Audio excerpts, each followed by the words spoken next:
മഹാനായ ഇബ്നു ഉമർ റളിയല്ലാഹു തആല അൻഹുവിന്റെ അരികിലേക്ക് ഒരു മനുഷ്യൻ യമനിൽ നിന്ന് ഉമ്മയെ ചുമലിൽ വഹിച്ചുകൊണ്ട് മക്കയിലേക്ക് ഉംറ നിർവഹിക്കാൻ കടന്നു വരുന്ന ഒരു രംഗം ചരിത്രത്തിൽ കാണാം.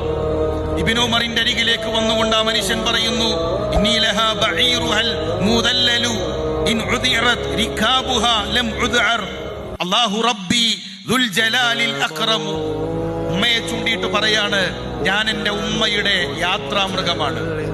ആ യാത്ര ചെയ്യുന്ന വ്യക്തി എന്നെ എന്തു ചെയ്താലും ഞാൻ മോശമായി പെരുമാറുകയില്ല. ഇബ്നു ഉമർ, എന്റെ ഉമ്മ എന്നെ 9 മാസക്കാലമാണ് ഗർഭം ചുമന്നത് എങ്കിൽ ആ ഉമ്മയെ വഹിച്ചതിനേക്കാളധികം ഇബ്നു ഉമർ ഞാൻ എന്റെ ഉമ്മയെ വഹിച്ചിട്ടുണ്ട്.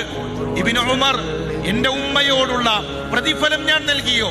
ഇബ്നു ഉമർ റളിയല്ലാഹു തന്റെ മറുപടി, ഉമ്മയുടെ ഒരു നിശ്വാസത്തിനു പോലും